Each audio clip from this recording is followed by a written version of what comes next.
Hola, soy Edgar Ricardo Valencia Beltrán, alumno de la Universidad Autónoma de Sinaloa, Facultad de Ingeniería de Mochis.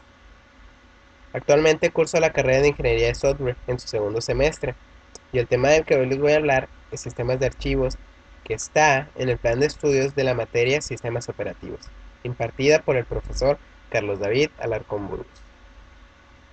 Primero que nada, tenemos que entender el concepto de qué es un sistema de archivos. Un sistema de archivos son los de algoritmos y estructuras lógicas utilizadas para poder acceder a la información que tenemos en el disco. Cada uno de los sistemas operativos crea estas estructuras y logaritmos de diferente manera, independientemente del hardware. El desempeño de nuestro disco duro, la confiabilidad, seguridad, capacidad de expansión y la compatibilidad estará en función de estas estructuras lógicas. Las características de los sistemas de archivos. Debe de tener la capacidad de leer, escribir, acceder y mantener los archivos. También debe permitir crear directorios con las siguientes propiedades. Existencia a largo plazo.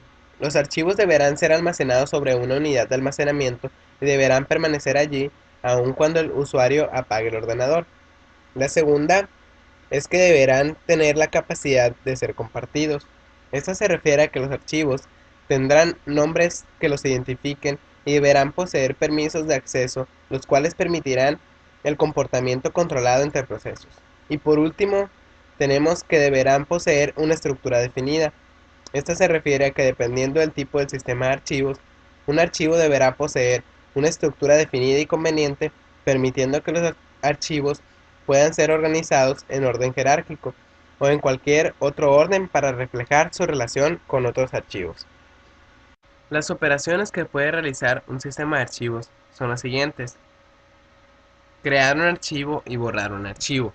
Cuando se crea un archivo, este archivo toma una posición dentro de la estructura del sistema de archivos y cuando se borra, esa posición queda libre para que otro archivo tome su lugar. Al momento de abrir un archivo, se puede leer o se puede escribir. Cuando se lee, solamente se observa los datos o el contenido que tiene el archivo, y cuando se escribe, se puede modificar o se puede reemplazar la información que tiene.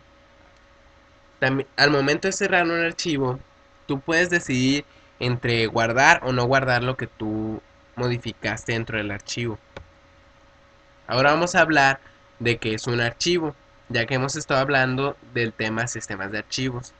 En tu ordenador, los archivos lo son todo. Esto es porque cualquier dato que tú tengas en tu ordenador, este corresponde a un archivo.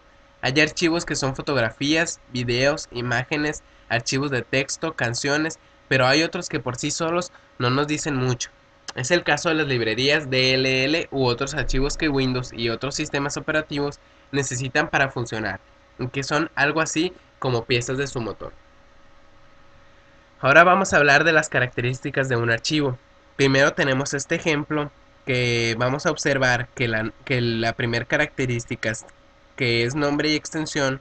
El nombre de este archivo es presentación y la extensión es .odp, que corresponde a las presentaciones de OpenOffice. Ahora vamos a explicar lo que es el tamaño. El tamaño se puede medir en bytes, kilobytes, megabytes y gigabytes. Y este depende del contenido o los datos que tiene el archivo. Aquí vemos en el ejemplo que el tamaño del archivo presentación es de 9 kilobytes.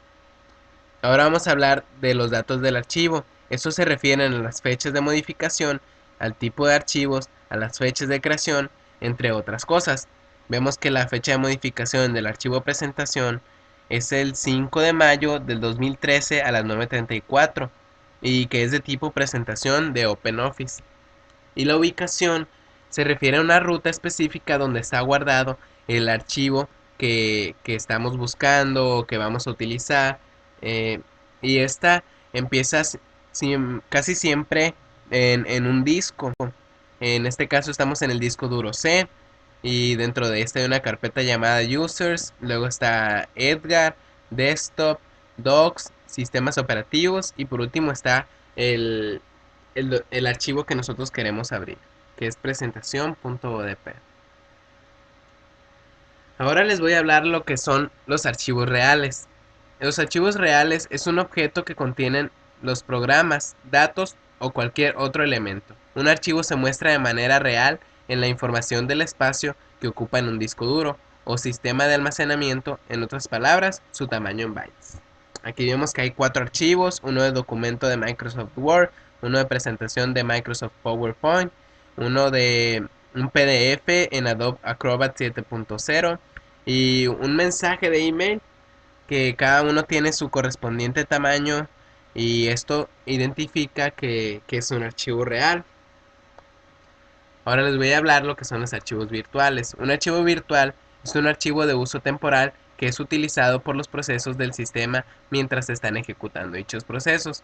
Estos archivos se crean durante la ejecución de un sistema y los utiliza para el almacenamiento de información, intercambio y organización mientras se ejecuta el proceso. Su tamaño es muy variable y terminan al detener la ejecución del sistema y muchos de ellos son borrados, por ejemplo los archivos .tmp.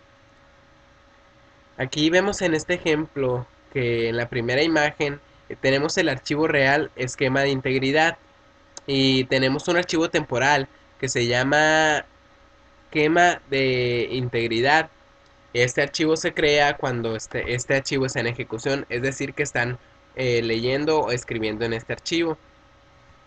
Aquí vemos en nuestra barra de tareas que está marcado lo que es el esquema de integridad, que es el archivo que tenemos en ejecución, pero vemos que no está el archivo virtual que tenemos aquí. Entonces vemos que nada más se toma en cuenta lo que es el archivo real cuando está en ejecución. Y aquí vemos algunos de los archivos .tmp que se refiere a los archivos temporales. Y esos no tienen mucha capacidad o mucho tamaño que abarcan tu disco duro, pero son muy importantes porque estos determinan cuando modificas o cambias algo en un archivo y estos te dicen que te dan la opción de guardar lo que hiciste en el archivo. Ahora vamos a hablar de la organización de archivos. Se utiliza una raíz para indicar en qué parte del disco duro comienza el directorio raíz. El directorio raíz apunta a los directorios de usuarios. Un directorio de usuarios contiene una entrada para cada uno de los archivos del usuario y cada entrada de archivo apunta al lugar del disco donde está almacenado el archivo referenciado. Aquí vemos en estos ejemplos que el directorio raíz es referenciado con un rectángulo los directorios y los círculos con archivos. eh, Vemos que el directorio raíz tiene 4 archivos, o sea, estos 4 archivos comparten el directorio raíz. En la segunda imagen tenemos un directorio raíz que contiene 3 directorios de usuarios y cada uno de esos contienen diferentes archivos, 2, 1 y 3. El directorio raíz en la tercera imagen tiene una estructura más, más grande. Tiene 3 directorios de usuario, los cuales tienen entre ellos, uno tiene un solo archivo, otros tienen dos directorios más, y otro archivo, y otro tiene un directorio y otro archivo. Y así se van yendo, tenemos hasta tres directorios de usuarios. Aquí tenemos uno, aquí tenemos otro y aquí tenemos otro, que es un subdirectorio de usuarios, se convierte y este también. Y dentro de estos tenemos más archivos. Y por último les voy a explicar más o menos, o les voy a dar una introducción pequeña a lo que son los sistemas de archivos más utilizados. Primero tenemos el Windows 95 que tiene el sistema de archivos FAT16 y FAT32 y Windows 98 también utiliza estos dos. Windows NT utiliza FAT y NTFS. Windows 2000 y XP utiliza FAT16, FAT32 y NTFS. Linux utiliza X2, X3, Razer FS, Linux Swap que te ayuda a utilizar el FAT16, FAT32 y NTFS. Actualmente tenemos en Windows 7 también y Windows 8 tenemos los archivos WinFS y NTFS que se siguen usando. Y Linux también sacó X4. macOS utiliza el archivo HFS y MFS. También sacó el sistema de archivos HFS Plus. Y también tenemos el OS2 que utiliza HPFS, SGI IRIX utiliza el sistema de archivos XFS, FreeBSD y OpenBSD. Utiliza UFS al igual que Sun Solaris y IBM AIX utiliza JFS. Eh, bueno, esto es todo. Muchas gracias por tomarse el tiempo por ver mi video. Es mi primer video. Disculpen si la calidad del audio o del video no es la indicada, pero espero que le ayude toda esta información. Voy a poner aquí abajo en el contenido del video el link para descargar la presentación si quieren alguna información. También voy a poner algunas de las bibliografías que empleé. Y pues muchas gracias.